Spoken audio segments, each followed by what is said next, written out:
ഇന്ന് നമ്മൾ മഹാരാഷ്ട്രീയൻ സ്പെഷ്യൽ സ്നാക്കായ കൊതുമ്പിയ വടി എങ്ങനെ ഉണ്ടാക്കുന്നതെന്ന് കാണാം. ഇതിന് വേണ്ടി നമ്മൾ ആദ്യം മല്ലിയില എൻ്റെ കയ്യിൽ ഇത്രയും ഉള്ളായിരുന്നു. പക്ഷെ നിങ്ങൾ എടുക്കുമ്പോൾ ഇത്രയും കൂടി എക്സ്ട്രാ ആഡ് ചെയ്ത് കൊടുക്കുക.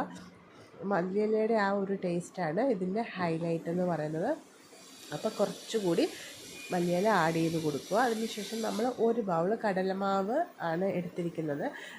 എനിക്കിത് റെഡിയാക്കി കഴിഞ്ഞപ്പോൾ തോന്നി കടലമാവ് വേണമെങ്കിൽ ഇത് ഇത്തിരി കൂടി കുറയ്ക്കാമായിരുന്നു. ഒരു 3/4 കപ്പൊക്കെ കടലമാവ് മതിയായിരുന്നു. അപ്പോൾ നിങ്ങൾ എടുക്കുമ്പോൾ അതനുസരിച്ചിട്ട് കടലമാവ് എടുത്താൽ മതി. അതുപോലെ തന്നെ അതിനുശേഷം നമ്മൾ അരിപ്പൊടിയും കൂടി ഇട്ടതിന് ശേഷം ഇതിലേക്ക് നമ്മൾ ഇഞ്ചി, വെളുത്തുള്ളി, പച്ചമുളക് ഇത്ര ഐറ്റം നന്നായിട്ട് പേസ്റ്റ് ചെയ്തെടുക്കുക. നന്നായിട്ട് പേസ്റ്റ് ചെയ്ത് തന്നെ ആഡ് ചെയ്യണം. അതാണ്ട് നമ്മൾ ചതച്ചിട്ട് ഇടരുത്.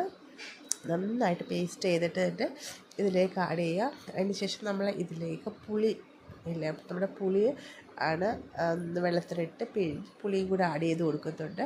അതിന് ശേഷം നമ്മൾ മസാലാസാണ് ആഡ് ചെയ്ത് കൊടുക്കുന്നത്.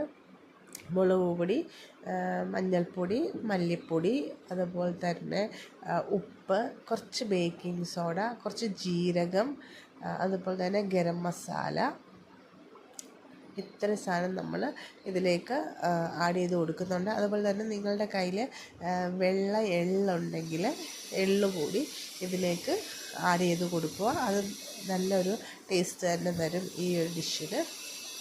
അതിനുശേഷം നമ്മൾ ബേക്കിംഗ് സോഡ എന്തായാലും ആഡ് ചെയ്ത് കൊടുക്കണം. ബേക്കിംഗ് സോഡയോ ബേക്കിംഗ് പൗഡറോ നിങ്ങളുടെ കയ്യിൽ ഏതാണുള്ളതെന്ന് വെച്ചാൽ അതനുസരിച്ചിട്ട് ആഡ് ചെയ്ത് കൊടുക്കുക. അതിനുശേഷം നമ്മൾ വെള്ളം ഒഴിച്ച് നന്നായിട്ട് മിക്സ് ചെയ്ത് എടുക്കുക. നന്നായിട്ട് മിക്സ് ചെയ്ത് ഇത് ഒരു ചപ്പാത്തിക്കൊക്കെ കുഴക്കില്ല ആ ഒരു പരുവം, ഒത്തിരി ലൂസായി പോകരുത്. എന്നിട്ട് നമ്മൾ ഈ ഒരു സിലിണ്ടർ പരുവത്തിന് ഇതിനിങ്ങനെ ഷേപ്പ് ചെയ്തെടുക്കുക. ഈ ഒരു ടൈമിൽ നോക്കുമ്പോഴായിരിക്കും കടലമാവ് ഇച്ചിരി കൂടുതലായിട്ട് തോന്നിയത്. അപ്പോൾ നിങ്ങൾ ഉണ്ടാക്കുമ്പോൾ മല്ലിയില ഇച്ചിരി കൂട്ടിയിട്ടുകൊണ്ട് കടലമാവ് ഇച്ചിരി കുറച്ചെടുത്താൽ മതി. അതിന് ശേഷം നമ്മൾ കുറച്ച് എള്ള് ഇതുപോലെ ഇതിൻ്റെ മണ്ടയ്ക്കൂടെ ഇട്ട് ഇതിങ്ങനെ ഒന്ന് ഉരുട്ടി ഒന്നുകൂടെ എടുക്കുക.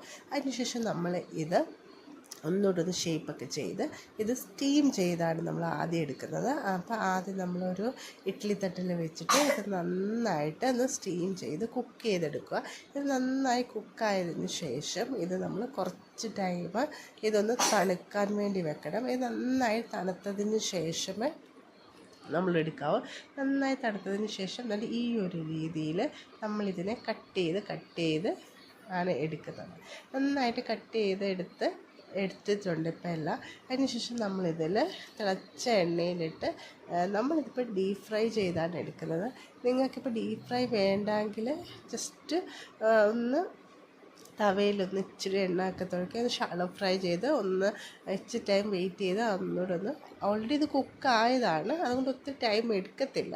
ഒന്ന് ഷാലോ ഫ്രൈ ചെയ്തെടുത്താലും മതി. ഇതിപ്പം നമ്മൾ ഡീപ്പ് ഫ്രൈ ചെയ്താണ് എടുത്തിരിക്കുന്നത്. ഏതായാലും നിങ്ങളുടെ ടേസ്റ്റിനനുസരിച്ചിട്ട് എടുക്കാം. അതിന് ശേഷം നമ്മൾ ചട്നിയുടെ കൂടെയാണ് സെർവ് ചെയ്യുന്നത്. നല്ല ടേസ്റ്റാണ്. നിങ്ങളെല്ലാവരും ട്രൈ ചെയ്ത് നോക്കിയിട്ട് ഫീഡ്ബാക്ക്